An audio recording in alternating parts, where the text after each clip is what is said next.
Good morning, everyone. Don, could you check if we have a quorum? Yes, I believe we do. Yes. Yeah.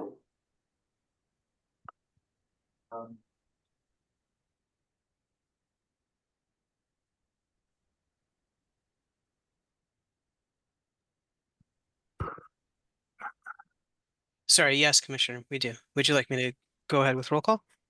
Yes, please. Okay, very good. First, I want to remind everyone we are live streaming and recording this meeting. Both of those processes have already started. Jerry Abrahams, Here. Cindy Butts, Here. Wendy Clark, Phil DeFronto. Sorry, yeah, here. I was on mute. Thank you. Heidi DeWinger, Here. Claudio Gualtieri, Timothy Hodges, Here. Catherine McKinnon, Commissioner Mascara Bruno, Here. Commissioner Perez, Franklin Perry, Here. Matt Puglisi, Chelsea Ross, Here. Sarah Sanders, Here. Lisa Tepper Bates, Greg Ugalde. Here. Present. Thank you. Lisa, recording your response as well. Thank you. We do have a quorum in attendance for the meeting. I did sound a lot like Lisa there for a minute. Yes, you did. Thank you, Don. Good morning, everyone. Happy summer. And I'm going to call the meeting to order. It's 10:02. So, Don, could you please do the public comments? Yes. This is the only opportunity on the agenda for the public to provide comments. If you would like to provide a comment, please unmute yourself and state your name. To ensure that everyone has the opportunity, comments will be limited to 3 minutes. If you are in the room and want to make a comment, please let us know. Hearing no requests for comment, the public comment period has now ended. Commissioner? Thank you, Don. Madam Chair, can the record reflect that I joined the meeting? This is George Perez. Thank you, Don. Duly noted. Thank you. Thank you.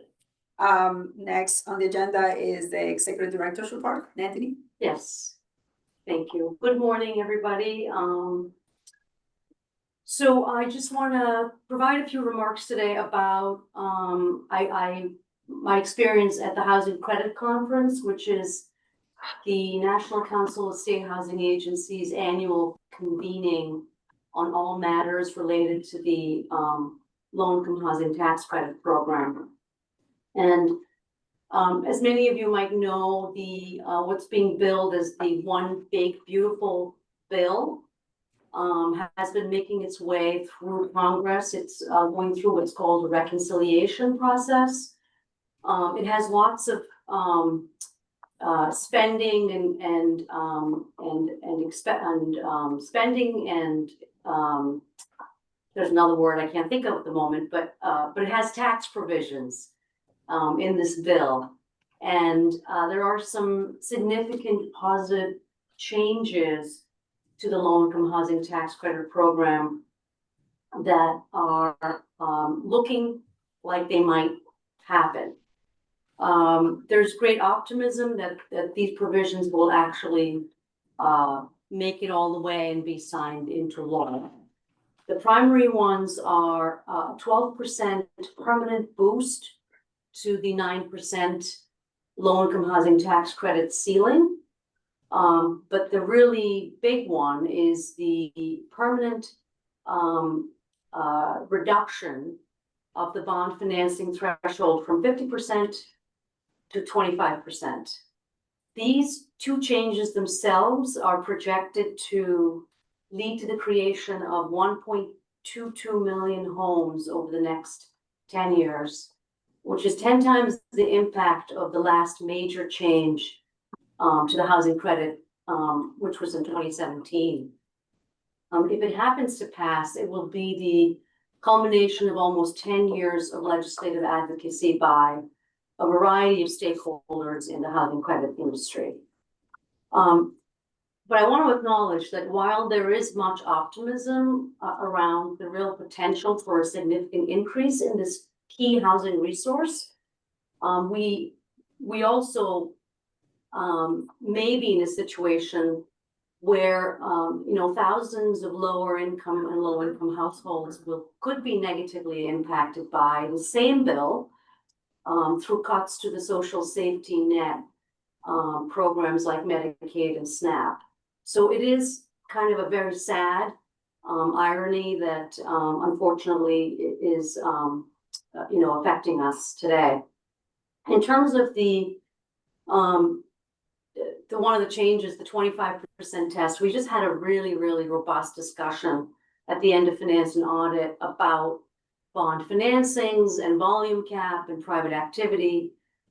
For certain, reducing the bond financing threshold to 25% for multifamily developments that require tax credits should relieve the pressure for private activity bond volume cap. It will potentially make preservation deals be more frequent. There are states in the country that do not use the 4% credit and tax exempt bonds for preservation deals. Connecticut is not one of them, but certainly we could see more preservation happening. There's the potential, because what it will do is create the potential for recycled or recycling volume cap that that we issue for short-term bonds during construction. There may be some downward pressure on credit pricing as a result of this, because of the real possibility that many more transactions will come to market.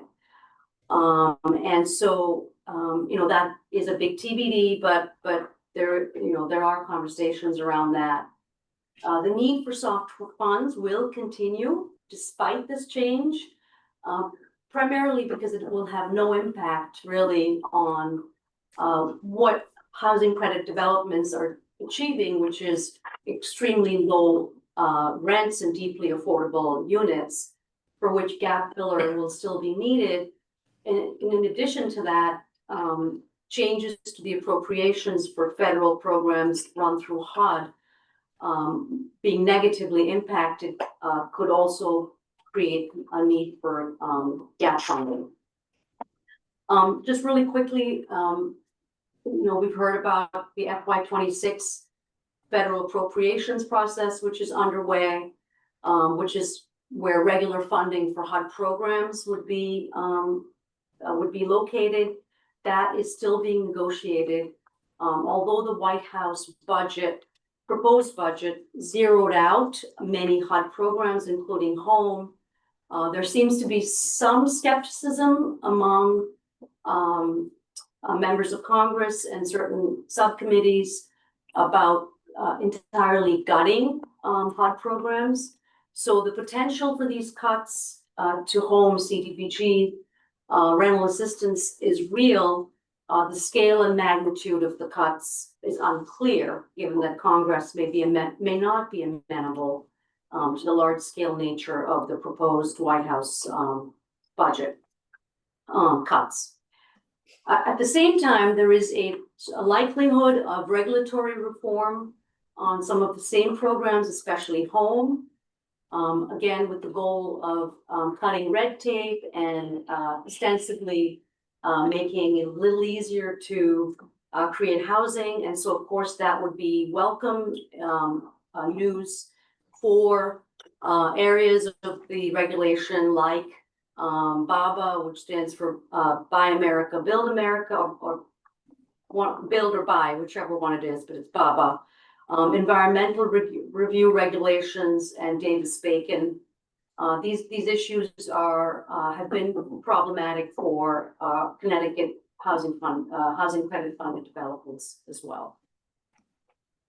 There seems to be a serious interest in privatization of the GSEs, and the president made some remarks about that recently, and so NCSHA is taking that quite seriously because it could reshape course, the mortgage market and the delivery mechanism for much or all of the affordable home ownership production that state housing finance agencies like us do.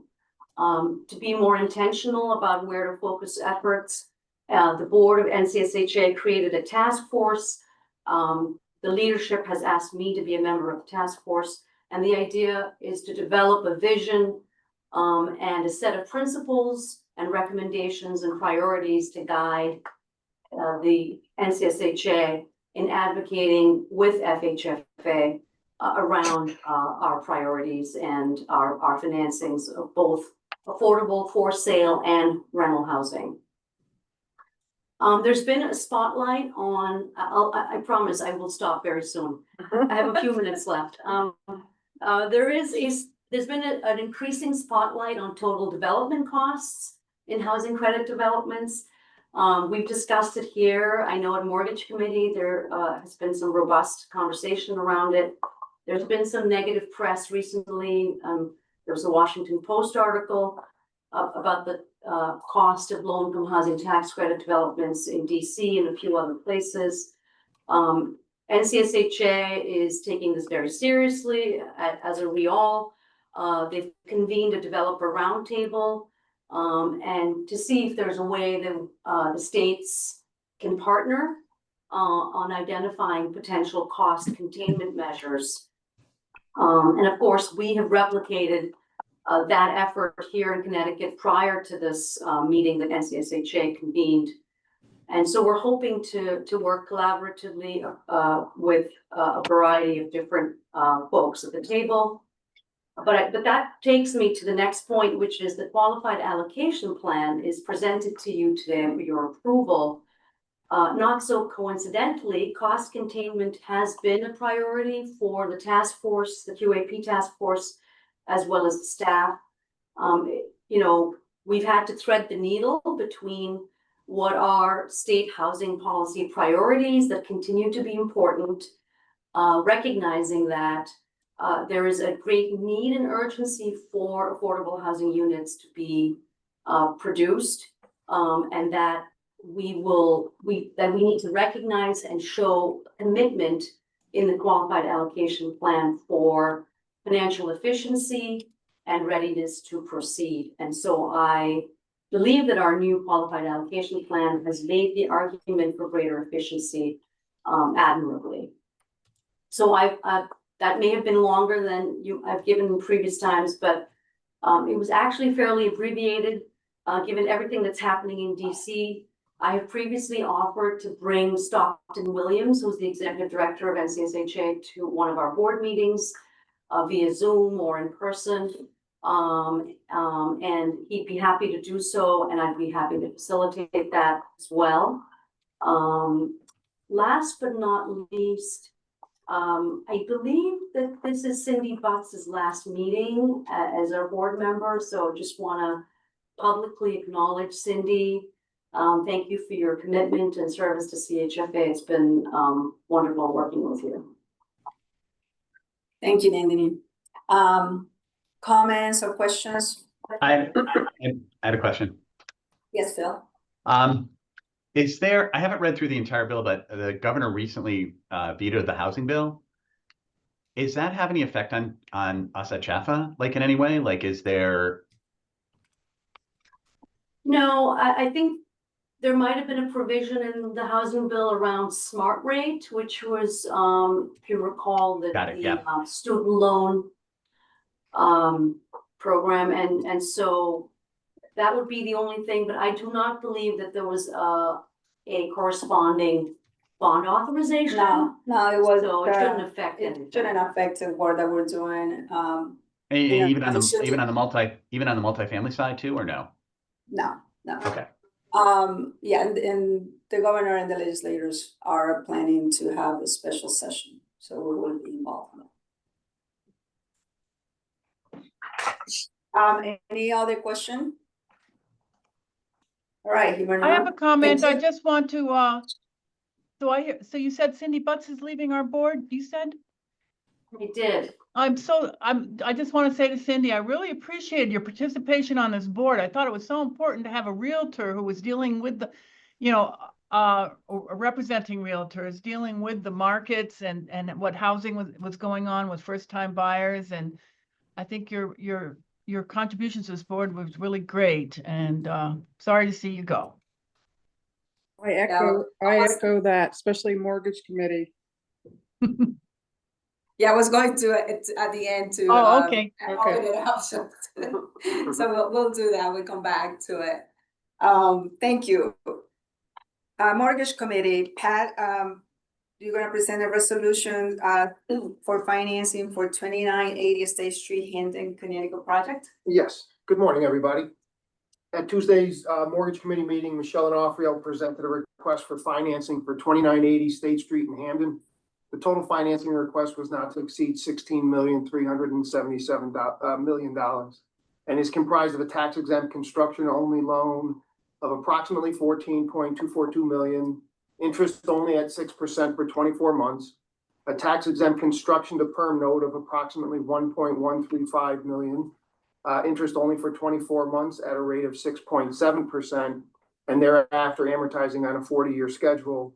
And finally, a loan of $1 million from the Opportunity Fund at a rate of 1% to be paid interest only during the construction period, and thereafter with 25% of adjusted cash flow after the full payment of deferred developer fee. The project will receive 4% lower income housing tax credits and will result in the new construction of a mixed income rental community consisting of 63 units and 1 unit for an on-site superintendent. It's located in the south end of Hamden, right on the North Haven town line. 9 of the units will be available to households that at or below 30% AMI. 50 of the units will be for households at or below 50% AMI, and 4 of the units will be at or below 60% AMI. 16 of the units will be receiving subsidies. The project will include bike storage, central laundry, electric vehicle charging stations, playground, and a 5,000 square foot community hub that will be available to local nonprofit agencies to offer programs and services. In addition to the financing being offered by CHFA, other sources will include $10.218 million in tax credit equity, $738,000 in deferred developer fee, $160,000 in energy rebates, $7.75 million in DOH Flex Fund, $8.56 million in DECD CIF funding, and $1.5 million in DDS and DOH capital funds. Members of the mortgage committee unanimously approved the request, and I'd be happy to take any questions. Can I have a motion to approve the resolution presented by Pat? So moved. Have a second? Second. Any comments or questions? Well, Pat, since we're talking about construction costs, any comment on the per unit cost on this one? It's pretty much what we're looking at in the action now. It's Every the high side is you guys have seen $700,000+, and then this is sort of on the lower side. We're seeing maybe in the mid to low fours on the low side. So okay, it's a pretty well priced project. Okay, thank you. Sure. Any other question? Just one quick question. This is Lisa speaking. I noted that there's 84 parking spaces and I think 60 some units. And I'm sure that we're just trying to make sure that they're in keeping with local zoning.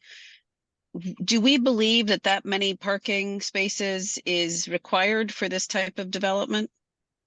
They work very closely with the municipality in order to to craft this project, to design this project during the entitlement process, Lisa. So that was part of what they agreed to with the town.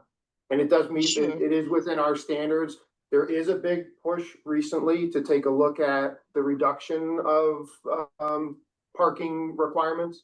And we at CHFA are taking a look at our requirements related to that as well.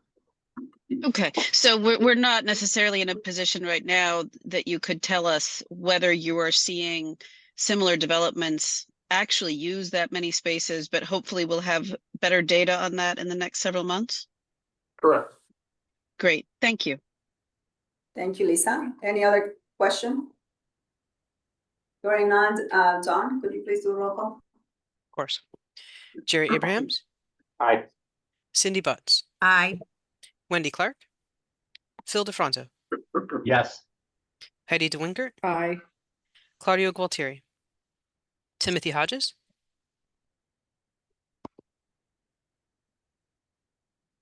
Tim, I'm sorry, I didn't hear your response. Maybe you're a little frozen right now. I'll come back. Oh, there you are. Thank you. Catherine McKinnon, Commissioner Mascara-Bruno, Yes. Commissioner Perez, Yes. Franklin Perry, Yes. Matt Puglisi, Yes. Chelsea Ross, Yes. Sarah Sanders, Aye. Lisa Tepper Bates,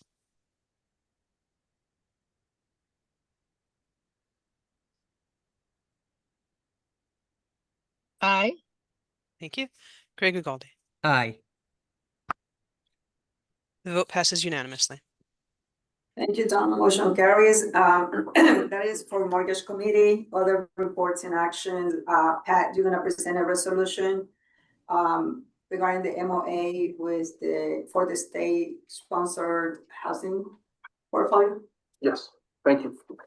Before you is a resolution to approve the authorization from the executive director to enter into an amendment to the memorandum of agreement for the state-sponsored housing portfolio with the Department of Housing. CHFA and DOH have collaborated since 2012 to address the financial needs of the state-sponsored housing portfolio using state funds allocated to DOH. The original MOA has been amended multiple times over the years. Under the existing version, CHFA and DOH perform designated functions in support of this program. DOH provides funding and monitors state compliance requirements, and CHFA, for its part, provides program guidelines, application review, underwriting, and loan processing functions. CHFA and DOH continue to create new funding opportunities for preservation of this very vital state housing portfolio. Since the original MOA was first executed, CHFA has processed and DOH has funded approximately $224 million in renovations, which impacted 160 projects with over 10,000 units. The current MOA as amended expires on Monday, June 30th, 2025. I'm asking you now to authorize the extension to that term of the CHFA DOH MOA through and including June 30th of 2028, and thereafter, if so determined to be in all parties' best interest, an additional amendment to further extend through and including June 30th of 2031. I'll be happy to take any questions. Can I have a motion to approve the resolution presented by Pat? Motion to moved. approve. Second. Thank you. Comments or questions? Hearing none, Don, Jerry Abrahams, Aye. Cindy Butts, Yes. Wendy Clark, Phil DeFranco, Yes. Heidi DeWingert, Aye. Claudio Gualtieri, Timothy Hodges. I see your thumbs up. Thank you. Catherine McKinnon, Commissioner Mascara-Bruno, yes. Commissioner Perez, Yes. Franklin Perry, Yes. Matt Puglisi, Yes. Chelsea Ross, Yes. Sarah Sanders, Yes. Lisa Tepper Bates, Aye. Greg Ugalde. Aye. The vote passes unanimously. Thank you, Don. Motion carries. Next resolution is going to be presented by Hazim for the Habitat for Humanity Loan Purchase Program. Good morning, Madam Chair and members of the board. The following resolution is to authorize CHFA to recapitalize the Habitat for Humanity Loan Purchase Program by $5 million and modify the program's rate of return. By way of background, in 2009, CHFA established a loan purchase program to assist Habitat in providing liquidity through the purchase of 0% mortgage loans made by Habitat and sale of rehab of affordable homes to low-income homebuyers. For the mentioned affordable homes, they rely on resources from volunteer labor, including sweat equity from the homebuyer and contributions or donations from corporations, foundations, individuals, and the public sector. In 2021, CHFA committed an additional $5 million to the program, where such funding has helped the purchase of 45 loans. By modifying the program rate of return down to 1%, it would allow Habitat to leverage its resources more and increase the number of rehab affordable homes to low-income homebuyers. I'll be happy to answer any question the board may have at this time. Thank you, Hazim. Can I have a motion to approve the resolution presented by Hazim? I'll move. Can I have a second? Second. Comments or questions? I have a question. Hazim, where's the Yes, 5 million come from? IPA. Oh, that's okay. Yeah. Any other question? Hearing none, John, could you do roll call, please? Yes. Jerry Abrahams, Yes. Cindy Butts, Yes. Wendy Clark, Phil DeFranco, Yes. Heidi DeWingert, Aye. Claudio Gualtieri, Timothy Hodges. Tim, I see you saying aye, but I see your thumbs up, so I will record you as a yes. Catherine McKinnon, Commissioner Mascara Bruno, Yes. Commissioner Perez, Yes. Franklin Perry, Yes. Matt Puglisi, Yes. Chelsea Ross, Yes. Sarah Sanders, Yes. Lisa Tepper Bates, Aye. Greg Ugalde. Aye. Vote passes unanimously. Thank you, Don. Motion carries. The next item is the resolution regarding the adoption of the QAP for 2026 and 2027.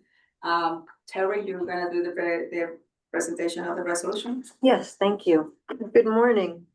You have before you a resolution to approve the 2026 and 2027 low-income housing tax credit qualified allocation plan as presented.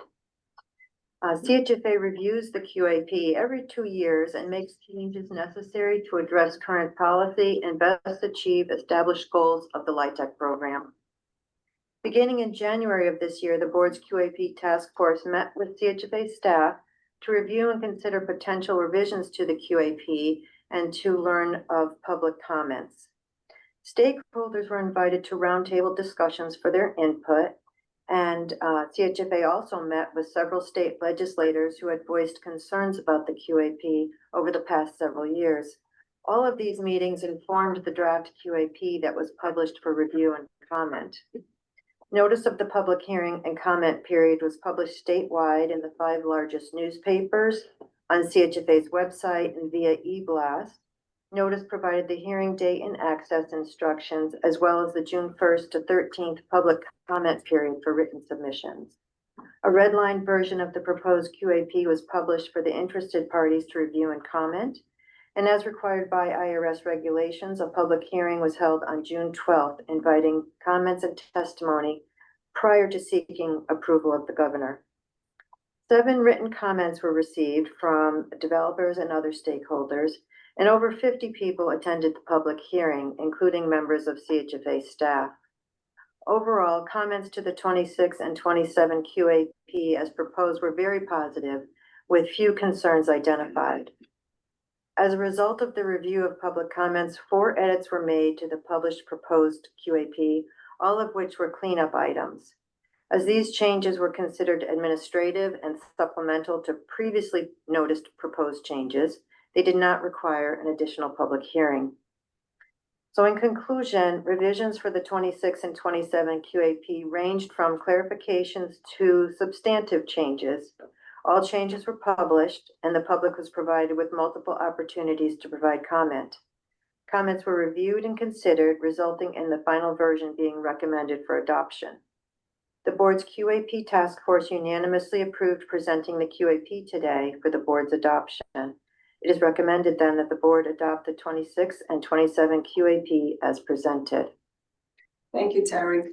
Can I have a motion to approve the resolution? So moved. Presented by Terry. Thank you, Phil. Can I have a second? Second. Seconded. Okay. Any comments or questions? I just wanted to say one thing after attending the meetings. It is remarkable that for something this sophisticated and having this many moving parts to come up with a program and actually definitions that are acceptable to people across the state and meeting some of the requirements that the eastern part of the state was concerned about going into the last round and this round as well. It's really rewarding to see something come out this highly recognized as superior to what we've had in the past. And moving forward, I think it's really going to help. Thank you. Any other comments or questions? This is Yeah, hi, Chelsea. Commissioner. Who's- Oh, apologies. Go ahead, Lisa? Chelsea. Chelsea? I just wanted to note the work that the staff put into the process and redoing sections. Just really incredible. And the task force really appreciated all the staff's work to make it really clear and well done. So thank you. Thank you, Chelsea. Lisa? Yes, similar to Chelsea's comment, I wanted to thank Pat and Terry, of course, in particular, and just also to flag for other members of the board that we had some very robust discussion around how we can work in coordination with the homelessness response system. And I think that's a really important discussion to continue to have, and want to thank the staff for their openness in moving in a different direction, but I think a very positive direction as we think in a more open way about what that coordination can look like. Thank you, Lisa. Any other comment? So I just want to echo both comments. The staff did a tremendous amount of work, and Terry and Pat to really dig into some data, because everything that it was done was also backing up by data that we collect, and some other data that we don't collect. And Anthony for all the work that it was done, and really I'm happy with the product. Sometimes not everybody's happy, but I think everybody accepted that this is the best way to go, because we're trying to be mindful of all the areas in Connecticut and to be able to address the housing needs that we have with our residents. So thank you very much to everyone, and to the board members, to the task force that you didn't meet any meetings in, and that is helpful to be able to accomplish what we did. So having said that, thank you very much. Don, could you do the roll call, please? Yes. Jerry Abrahams, Yes. Cindy Butts, Yes. Wendy Clark, Phil DeFranco, Yes. Heidi DeWingert, Aye. Claudio Gualtieri, Timothy Hodges. Aye. We heard you that time. Thank you. Kathy McKinnon, Commissioner Mascara Bruno. Thank you. Thank God. Yes. I'm Yes. sorry, thank you. Very good. Commissioner Perez messaged that he had to leave to attend a 10:30 meeting. Franklin Perry, Yes. Matt Puglisi, Yes. Chelsea Ross, Yes. Sarah Sanders, Aye. Lisa Tepper Bates, Aye. Greg Ugalde. Aye. The vote passes unanimously. Thank you, Don. Motion carries. Next item is the consent agenda. If I can have a motion to approve the consent agenda. Make the motion, Matt. Now a Second, Lisa. Comments or questions? Don, please do a roll call. Yes. Jerry Abrahams, Yes. Cindy Butts, Yes. Wendy Clark, Phil DeFranco, Yes. Heidi DeWingert, Aye. Claudio Gualtieri, Timothy Hodges, Aye. Kathy McKinnon, Commissioner Mascara Bruno, Yes. Commissioner Perez, Franklin Perry, Yes. Matt Puglisi, Yes. Chelsea Ross, Yes. Sarah Sanders, Yes. Lisa Tepper Bates, Aye. Greg Ugalde. Aye. The vote passes unanimously. Thank you, Don. Motion carries. The next item on the agenda is an executive session. The CEO, Executive Director Performance Review. Can I have a motion to get into executive session? Make the motion, Matt. Have a second? Second. Second, Chelsea. John, you need to do the roll call. Sure. Jerry Abrahams, Aye. Cindy Butts, Yes. Wendy Clark, Phil DeFranzo, Yes. Heidi DeWinger, Aye. Claudio Gualtieri, Timothy Hodges, Aye. Kathy McKinnon, Commissioner Mascara Bruno, Yes. Commissioner Perez, Franklin Perry, Yes. Matt Puglisi, Yes. Chelsea Ross, Yes. Sarah Sanders, Aye. Lisa Tepper Bates, Yes. Greg Ugalde. Yes. The vote passes unanimously. Thank you, John. You can send us to, okay. Sure. And Commissioner- can I just ask, I'm sorry, go ahead, Rob. Oh, sorry. I was just going to say, Commissioner, we just, for the record, need to indicate the non-board members joining the session. Oh, That's it. Ed and Abby will join the Yes. session. Okay, thanks. Thank you. Very good. So I'm going to put the boardroom and then all of the board members who have joined virtually will go into a breakout room. And that should happen here in just a few seconds. I didn't view all this stuff myself. Oh, no, I- Really hard. Do we have to accept or we should be automatic? We have to accept? She's. Non-official writing. Don't I you have to do- accept? Yeah, you have to say Join. and then I have to, sorry about No worries. have to join you here or they're not going to be able to hear or see you.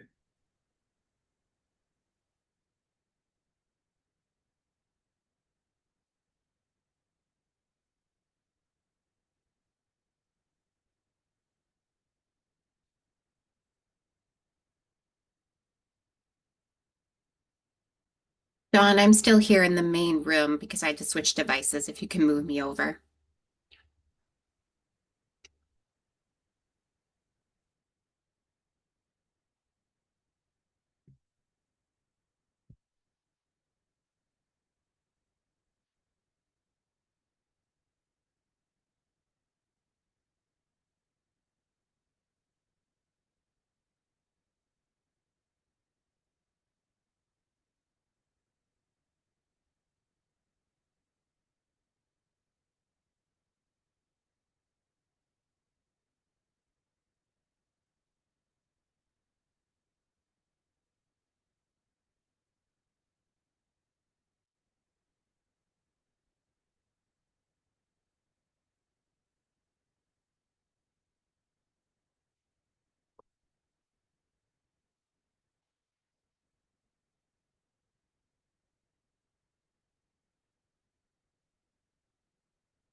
No, thank you.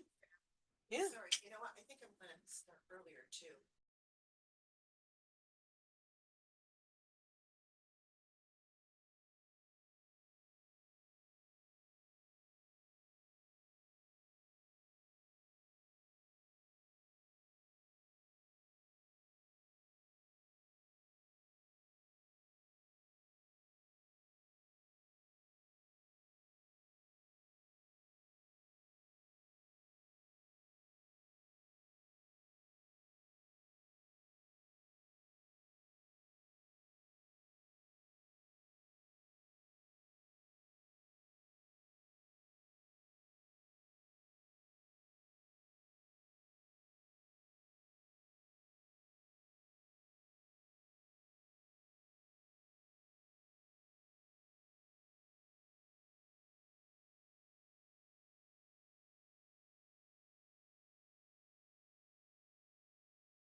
Commissioner, can you hear us now?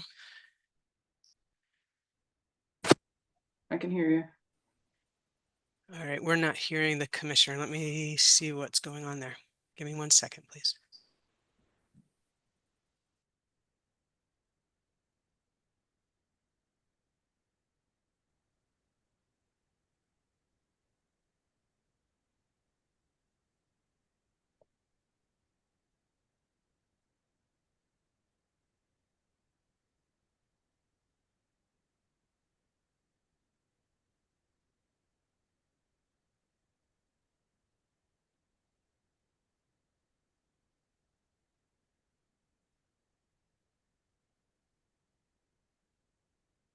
Can you hear us now? Can you hear me? Yeah. Yes, yes. Correct. Yes. Okay, so 2 seconds. Sorry about that.